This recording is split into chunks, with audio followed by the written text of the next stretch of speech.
Yep. What are you focusing on after last week's loss in terms of looking ahead to the Tigers game? Nothing that stands out. I mean, nothing out of the ordinary, and we're just looking to improve all aspects of our game. We've been able to play different game styles at various stages this year, and what's been pleasing is that against some quality opposition, we've been able to really stiffen up our defence, and that's been quite good. But we want to be able to get the balance right between attack and defence, so we'll continue to work on those two themes. Todd Goldstein expected to be right. Brad looked a bit sore towards the end of the Swans game. Yeah, look, I don't know whether he'll come up or not. I mean, you would think he would. He generally, if he cops a little knock, he recovers pretty strongly from them. But I will pick him in our side and probably plan on him playing, but have contingency just in case. Sounds like he's not going to do a whole lot early in the week then, potentially. Oh, he'll do enough. I mean, he's able to do a fair bit of cross-training work, and we put a power of work into him over the journey, so fitness is not a concern. It's just a matter of getting him physically in the best shape we can get him for Friday night. How sore was he and how gutsy was it to get through the game? Oh, look, I mean, in terms of how sore he was, you'd have to ask him. But, I mean, as cold and callous as it sounds, I'm more concerned about function, and he functioned pretty well. And he's recovered pretty well as well. So, I mean, as I said, we'll pick him and see how he goes. So it was just a collision injury, was it, Brad? Yeah. Yep. Exciting night, first Friday night game down in Tassie. Must be a lot of entertainment planned and so forth. Be a big night. Yeah, it's going to be difficult to probably stay focused early in the game, given that Rock Royalty's down there and Tim Rogers playing a live concert. I'd like to be in the crowd for that, but they tell me there are only 1,000 seats left for purchase, so you better get in quick because it's going to be a cracking night, historic night, and just a terrific atmosphere down at Blundstone at the best of times. But I think a night game will add another element to that, and our players are really looking forward to getting down there. Do you think a loss really steals the focus, Brad? Do you think it sort of straightens you up a little bit in that regard?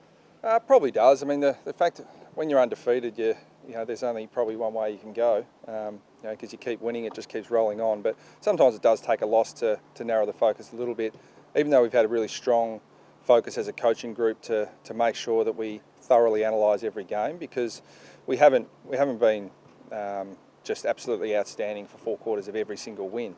We've had some periods of the game where we haven't controlled it. So it hasn't been overboard this week. There were still a lot of things in the Sydney game that went well. We thought overall we played poorly and still led the inside 50 count. So it's rare that we play that poorly and be able to send the ball inside 50 a bit more. But there are some clear focuses for us to take out of that game, and that's what we'll be working on. Heard Drew on radio this morning sort of admit that he hasn't been in the greatest of form, which we've obviously seen, but he admitted himself. Given your forward depth, does his position come into question at any stage? Oh, no. I mean, he's, if you're hypothesising, years into the future, then I can't answer that. But right at this stage, he provides a really consistent baseline level of effort.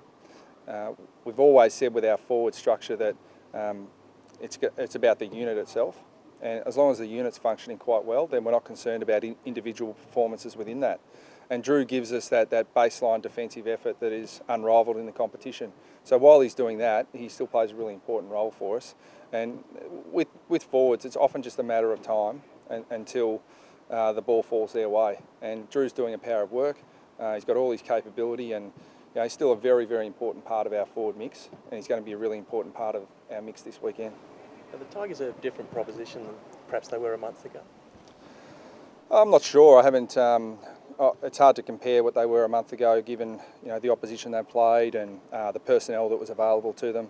But I think we've looked at their best over the last 3 weeks, and it's been pretty impressive. They've got a lot of quality in their team, and they always present a significant challenge. And coming off the back of 3 wins, it'll be a great contest, I think. Do you expect to make any change this week, despite a good force throughout the whole season? Well, what we do have is 18 players available to play for Werribee this weekend. So Taylor Garner will make his return from injury. Lockie Hansen will return from concussion. So the changes will probably come from pressure underneath. But it's a great position again for the club to be working into, pretty close to a full list availability, with obvious exceptions in, Higgins and Turner and a couple of others. But yeah, it's the availability is good, so that's where the pressure for spots will come. Can you just give us a bit of an insight as to what Lockie's been through in terms of that concussion? I mean, it seems like it's been quite a long recovery. Yeah, it was a really concerning injury. He didn't recover well at all. We have first-hand experience here of the effects of concussion, and Lee Adams is a really good friend of Lockie Hanson's, and so we were just determined that he wouldn't even resume training until he was completely symptom-free, and then we gave him another week just to make sure. So he'll be right to go this week, but yeah, it's always worrying when you cop a knock like that certainly he wasn't expecting, and we were really disappointed about it. Really disappointed, and the VFL acted the way they did in terms of a suspension, but it's certainly Lockie missed more football than the Williamstown player, so that's bitterly disappointing. Has he and has the club accepted the apology? From who? Oh, from the bloke who hit him. Did he apologise? Did he? I'm not sure. I didn't see it. I haven't heard an apology. Haven't heard anything from Williamstown. Would you like one? Or? No, we'll move on. I mean, we can't. I'm not going to cry over spilt milk. I mean, what's done is done. So the exciting thing is Lockie's back this week. So touch wood, he stays symptom-free from here on in. Just listening to Drew this morning, he was a bit fluey, and I heard quite a number of the boys might have been a little bit under the weather heading into the Sydney game. Was that a factor at all, and is that a factor leading into this week as well? Or? Oh no, we'll have our full squad out there training today, and our full squad trained last week. So no, there was no concern going into the game. There's certainly no concern going into this one. Ben Jacobs had a lot of success on Trent Cotchin in last year's final. Do you look to have someone else take up that role, either on him or Dusty?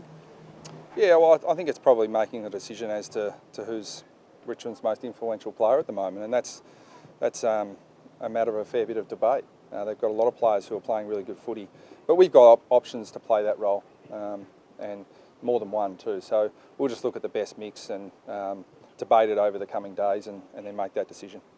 It might sound a bit tongue-in-cheek, but you're expecting an AFL rule of the week on high tackles this week? Well, we'd like, as we had a couple of weeks ago, a memo as to what the refocuses have been throughout the week, because obviously the umpires do focus on certain areas of the game, whether they feel like they're missing a few free kicks here and there in certain areas. But if they are focusing on something, a memo would be appreciated.